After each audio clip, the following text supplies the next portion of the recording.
How you doing, everybody? My name is Mickey Henley. I am creating this documentary because it's about a subject, a topic that's very, very important to me. My mother's stroke recovery on December 7th. Come take a walk with me.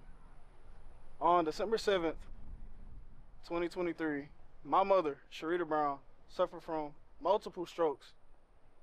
When she got to the hospital, doctors tried to limit her, saying she wouldn't be able to walk. First, they thought she wouldn't be able to survive.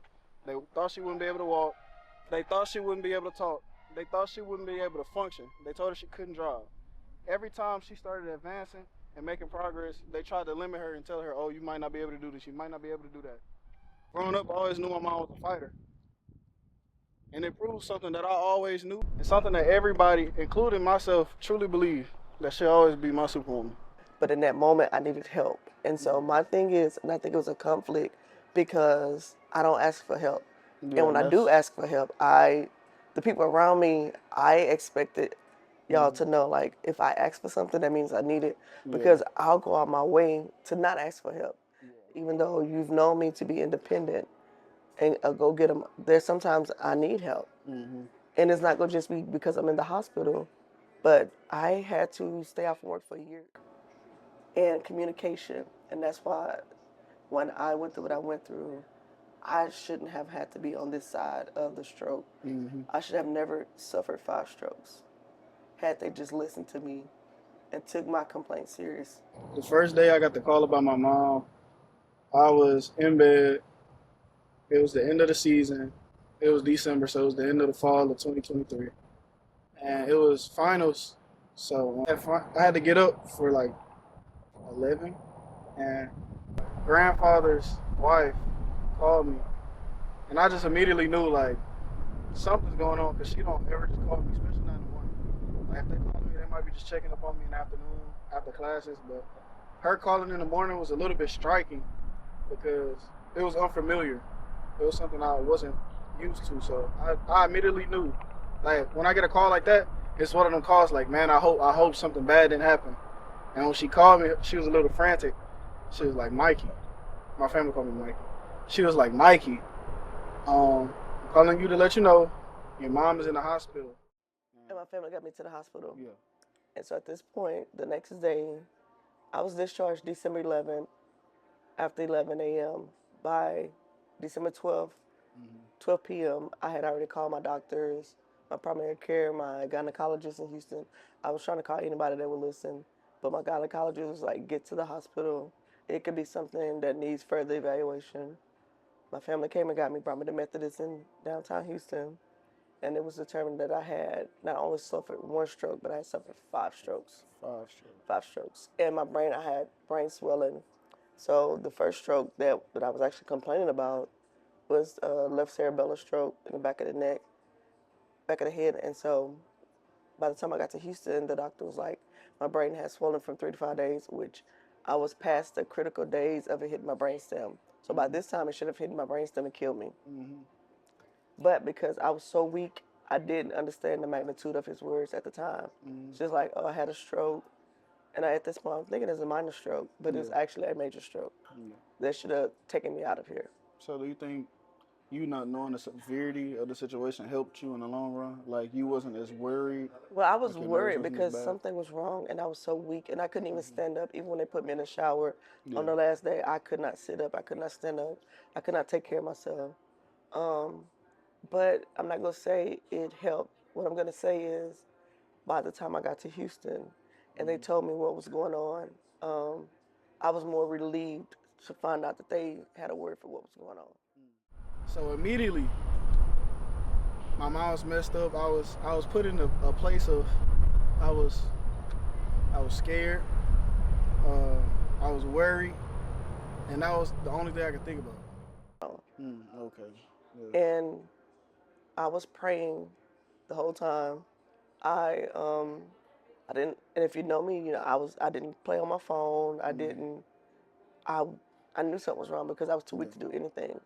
So I listened to my body in that moment and I slept.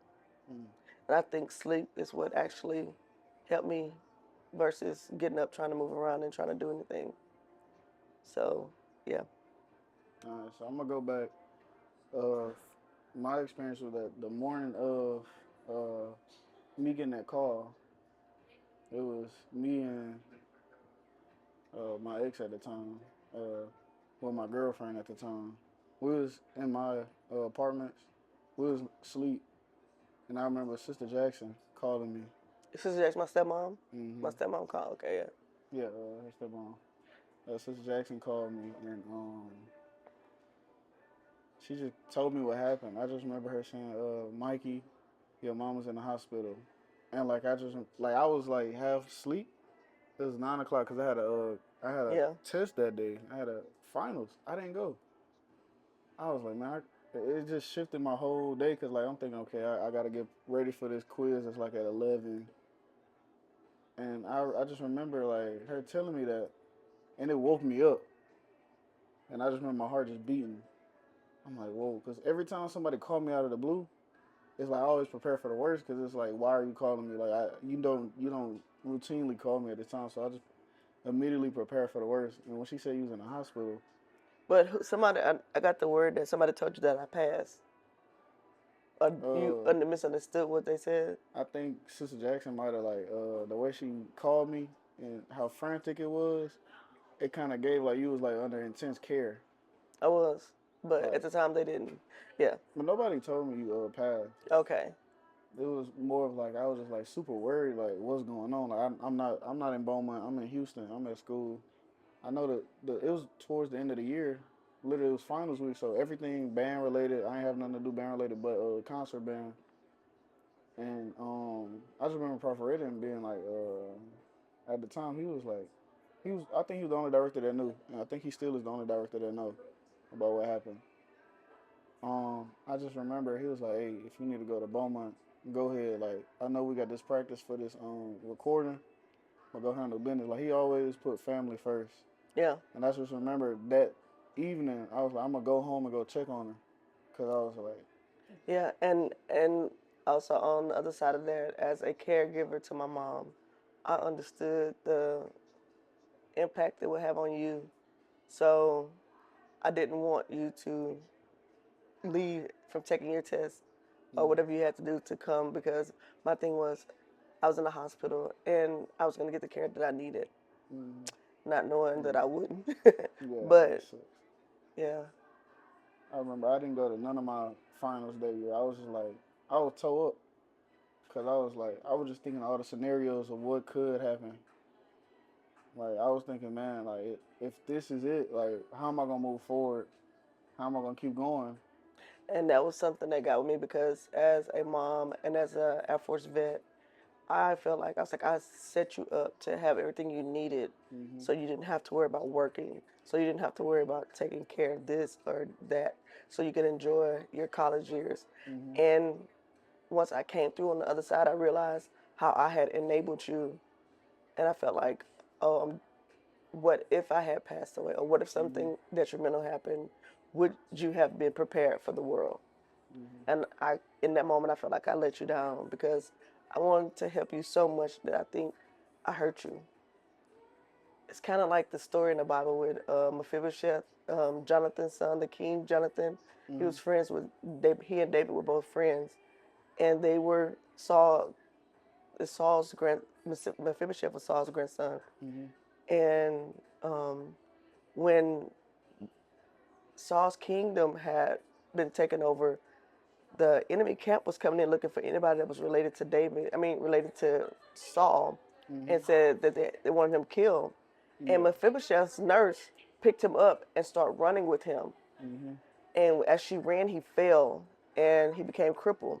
Hmm. And that was one of your Papa Mickey doing that after one of his sermons he preached, Hmm. how to handle being dropped. And in that moment, I feel like the nurse in the Mephibosheth story. Hmm. I thought what I was doing was helping, Hmm. but it turned out to me, I felt like I was hurting more in the end. So some things did come out of this, and stroke recovery is hard enough physically, but there are a lot of mental aspects in stroke recovery people don't deal with or talk about. To add to what you're saying, uh, at one point I did feel like I was like just BSing because I could. with college because it was like, okay, I failed some classes, and I'm like, okay, it's just me failing. I always had this mindset I could just bounce back. And what that scenario, the not scenario, but that happening made me realize I need to get it together because like mama not gonna always be here to I'm not save gonna me. always be here. You always made sure I was good. You made sure I was good with school, money, all that. Like I didn't have nothing to worry about. And it wasn't until that happened though I had to like lock in because I'm like, hold on, because I'm BSing now. Like I'm seeing people progressing. I'm like, I'm not even where I'm supposed to be right now. Like I didn't. At the time, I still didn't know what I wanted to do. Like firmly, I wasn't firm on it. I knew I wanted to. At the time, I still wanted to be like a YouTube editor, and not even realizing where that could take me with my major. That following semester, I remember every spring I would always do good because in the fall the band was heavy in the fall, and class it was just difficult to just balance class and band. Okay. Not even like adding a relationship on top of that. So let me ask you a question because Mm-hmm. you say you didn't take it seriously. As and this is something else like even with like stuff that like do I Mm-hmm. want to like do like if I get a house like pay off the house or have another get it, do I want to leave everything because to me from what I saw after my stroke Mm-hmm. it was like you didn't take anything seriously. You didn't. You was focused on like you were nonchalant, and I'm Mm-hmm. like, bruh, you got to do better. Yeah. And it was almost like not entitlement, but you were just like free. And then all you Mm-hmm. cared about like at that point was you was in a relationship. And I Mm-hmm. remember that was one of the times like when I Yeah. was like, I was I was about to get happy to for that you. too. I was happy for I was about to you. get to that. Yeah, I was really, really happy for you. But I was like, where's your focus? And it wasn't, Yeah. I didn't want you to have to take care of me because, like, when people do stuff for me, I'm like, here, I want to compensate you. I want to do this, Yeah. this. But I was like, I didn't feel like you was taking your life as Yeah. serious as you should. I Like, was. opportunities that were Um. given to you, Mm-hmm. I didn't feel like you was taking them serious. I can't say at that time because it was my first relationship, and it was my first time being serious in a relationship. Like, so this is my first time as a. I can say I was what 21, 20. So I didn't. I wasn't on how none of this was going. I'm like oblivious to all this. Like I guess it was a true learning experience. Almost losing you, and then when you recovered, almost losing you again due to the fact of how I was moving. Because I remember something I think about like almost every day is that day that I brought you back home, I begged to come back home. and I was like, we've had a lot of ups and downs. Our relationship has changed in many ways. It was one vital moment in our relationship where I was in my first relationship with my ex girlfriend, and my priorities were messed up at the time. I wasn't thinking. It was this time where my mom she wanted me to bring her home and bring her car, so I had my ex drive my mom's car while I drove my car to Beaumont with my mom in it. Um, I don't remember if my mom rode with me or rode with my ex, but I do remember when we got to the house, I was so used to my mom being my superwoman, doing everything for me, showing me what an adult, somebody who take care of business is. I was so used to my mom taking care of everything. Like she was so independent that the one time she showed a sign of dependency, I'm familiar with that again. So her showing that dependency was foreign to me, so I didn't take it as okay. She said, "Hey," when I dropped her off the Bowman, she was like, "Hey, can you bring me to the store?" And my mom like, "Oh, I ain't got time for that. I got to get back to Houston because me and my girl, we planned on going thrifting today, and I didn't want to miss the thrifting because I had been planning on that.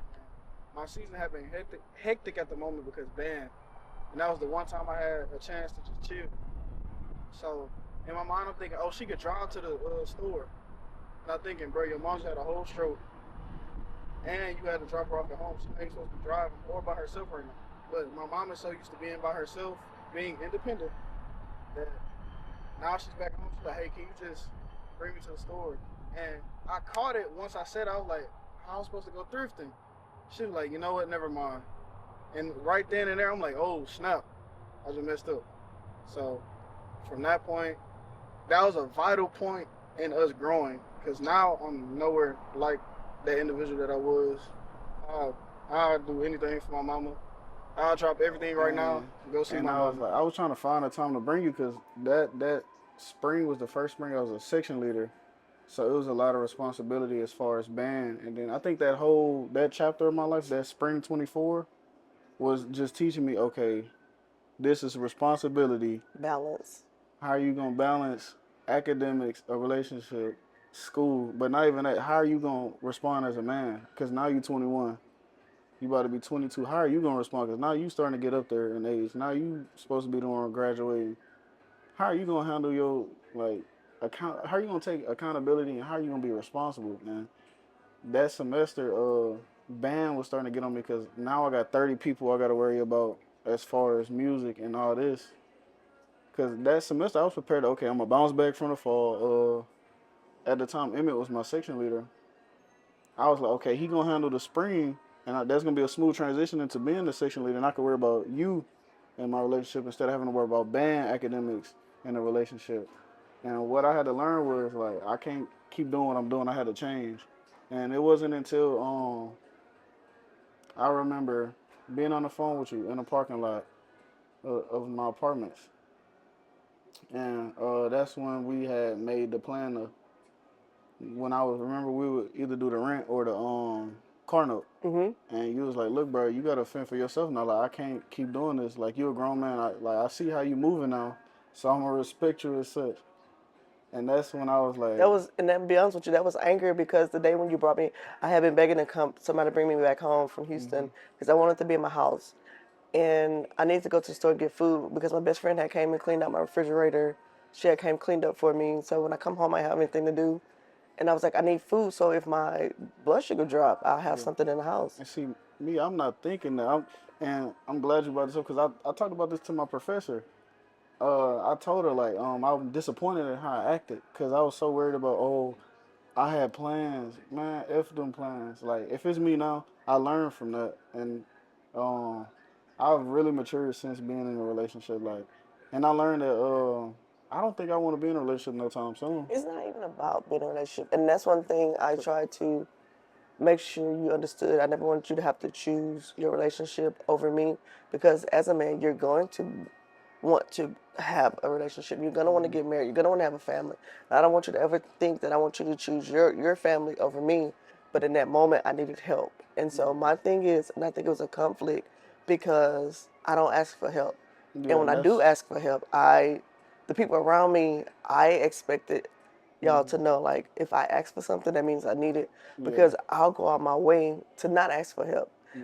I think I And adopted that I from you learned too. in that moment that people can love you and still do what's best for them. It was a hurtful moment, but I learned. And so in that moment, you taught me something. And even Shan had posted something on her social media. She said, everybody's emergency is not your emergency. And I'm learning all this as I'm recovering and learning to get my life back, learning to walk again, learning how to be independent, learning how to survive and live a life after surviving 5 strokes and a heart incident. So it was like everybody else around me is doing what's best for them, but my heart still is with doing the best I can to help other people. And so you showed me like this is what was important to you. So not that you didn't care about me, you showed me where your priorities were. And I'm like, well, if you can do it, why can't I do it? Yeah, And so, and if you know me, I'm kind of petty sometimes. yeah. I'm gonna give you a taste of your medicine. And so that's when I was like, okay, since I'm working, I'm paying the bills, I'm helping you out as much as I can to the point where I'm hurting myself. But I don't care because guess what? My goal in life was to put you through school without you needing anything. Yeah. So, but when you showed me, like, hey, this is what's important to me right now. It was a date, like y'all was gonna go thrifting or something. Yeah, And I'm like, but I need the food. yeah. It So I would was have been like, just 10 minutes down the road. 10 minutes. Not even 10 minutes. It would have been Not, 5 minutes, yeah. and then And it you would have remember been 10 how it minutes. was when you was like, you was up, but I Because said, I I don't didn't need no realize. help. I was like, I don't need no help. I didn't realize until you said it. You was like, you can't even just bring me to the stove. And I was like, hold on, what did I just say? And then you had already made your mind up. Don't even worry about it. But I couldn't, at this point, I couldn't drive. I was still on driving restrictions. And I was like, what did I just do? And then back then I used to be like, I wasn't in the right headspace. I'm like, I'm thinking I'm right. I'm not realizing that what I just did. I'm like, oh, she tripping. Whole time, no. Like, I wish I could go back and You don't redo have it. to go back because Like, that was a God ordained moment. I'm yeah, not even I feel upset like, with that moment anymore. I'm more because it's kind of like a baby. You tell a baby don't put their hand on the stove and they do it, they learn and they get burned. In that moment, had you not done that, I would have tried to do everything in my power, even though I was recovering, to still try to make sure you didn't have anything to worry about. I say, but yeah, now I need him. yeah, And it's like, I'm in a way, and this is something I didn't want to do. I did not want to be in a way. I didn't say it was you per se, but I was like, we in a moment where if I got off work at 11, 12 o'clock at night, I would drive to Houston yeah, to go to the grocery store. No, it's 10. Drive to Houston, take you to the grocery store, bring you back to your dorm, and come back home. yeah. And I started thinking about all the times that I would do Like, that, and I'm like, yeah, my bad. this guy can't even bring me to the store. To the store, But too. then, let's be honest, you say you didn't understand that I couldn't drive. You thought I couldn't drive from Houston. Yeah. So you brought my car back, but you thought I could drive. Yeah, I thought you was like, cause like remember I said, um, I thought you was like superwoman. So I'm like, Yeah. I thought you had recovered to the point to where you was functional. Cause I'm like, you by yourself now. Yeah. But then I look back and I'm like, as bad as that was, did it help you, like, recovery wise? Because it's like you realize that you're better independent. Well, I've always known 'Cause, that like- I was okay independent. Like even now, Not see, saying that, like, so let's say like, like now I got this medical band on. It's been 2 years, 2 months since my stroke. I drove from drove from Beaumont last night yeah, to stay at the hotel just so I can get up and go to do a heart procedure this morning. Come back to the hotel, take a nap so I can drive back home. yeah, I've always, like my therapist, and I talk about her all the time. I even wrote the book about her. She helped me to, like, it's almost like Super Mario Brothers where you get the coin and you get, it's like she give me that. no, yeah. Like, you know what I'm saying? Like, oh, eat the bunch and you get bigger. It's like the stuff that I want to do, she get it. She don't think that I'm doing too much. Yeah. She helped me to like break it down and say, okay, let's see this, understand why I'm doing it. But I had to have that moment. We needed that moment because I needed to see that you are a young man who's trying to live his life. You had to see that even though you've known me to be independent and go get them, there's sometimes I need help. And it's not going to just be because I'm in the hospital, but I had to stay off work for a year as a recovery. I'm still recovering. I'm still trying to get better. And I might not ever get to 100%, but I'm going to give it 100% of everything that I have. This portion of the documentary, my intention with this documentary is for it to become a docu-series that I work on and publish throughout the summer of 2026. I am Mickey Henley, but I also go by Flicks by Mick on all social medias. And my mother, Sharita Brown, I'll put all her socials right here. You can find her book, Borrowed Hope, on Amazon. I'll put the link to that in the description. But this episode was more of how it affected me, how me and her relationship has changed throughout the course of time with this stroke, how serious we've taken life since then. These 2 going on 3 years of adjustment for my mother, Sharita. So it's just been a lot of trial and error, a lot of fixing, and a lot of forgiveness, a lot of just grim times. And I wanted this, what I could capture at the moment, that conversation that you all saw today. I just want to see some insights on the relationship me and my mother have, how the stroke affected my mother and her son, and a different standpoint of something like this. You usually see maybe a daughter and a father, or a daughter and a mother. You don't traditionally see a mother and a son going through something like this. So I just wanted to give a little insight on that as well. I just wanted to spread light on stroke awareness, being aware of stroke survivors, that you can push through. And I hope that this has inspired stroke survivors, people who have gone through similar events, people who has been a son, a daughter, a mother, or a father, anything relating in that subject to this subject. And I hope that it just inspires you to keep going and knowing that if you push through together, you pray, you move in faith, you move for progress. You think about taking it one step at a time that you can do this. And I want to say, go get my mom's book, Borrow Hope. I hope this conversation, I hope this documentary inspired you. I hope you had a great time watching this. My name is Mickey Henley Flicks by Mick. Um, it's not gonna always be what we hope it is, but if you can find some type of positive in what you're going through and see that, how can I be of service? Not just saying to other people because we got to take care of ourselves first, but when I was looking for stroke, like groups, stroke recovery groups, I had to end up getting out of those groups because it was so depressing. Mm-hmm. And I'm like, this is not what I'm looking for. I'm looking for, and I had to be my own encouragement. And then once I started getting more into it, I found other groups that was, because at first I'm like, this is depressing. And just because you're going through something in life don't mean you have to be depressed. And like we've been going to concerts, to games and stuff. And people see you like, oh, you look nice, I like the way you don't have to be depressed because you're walking through something. You can walk through it. You don't have to be happy, but you don't have to give up. You just don't have to give up. Just keep moving.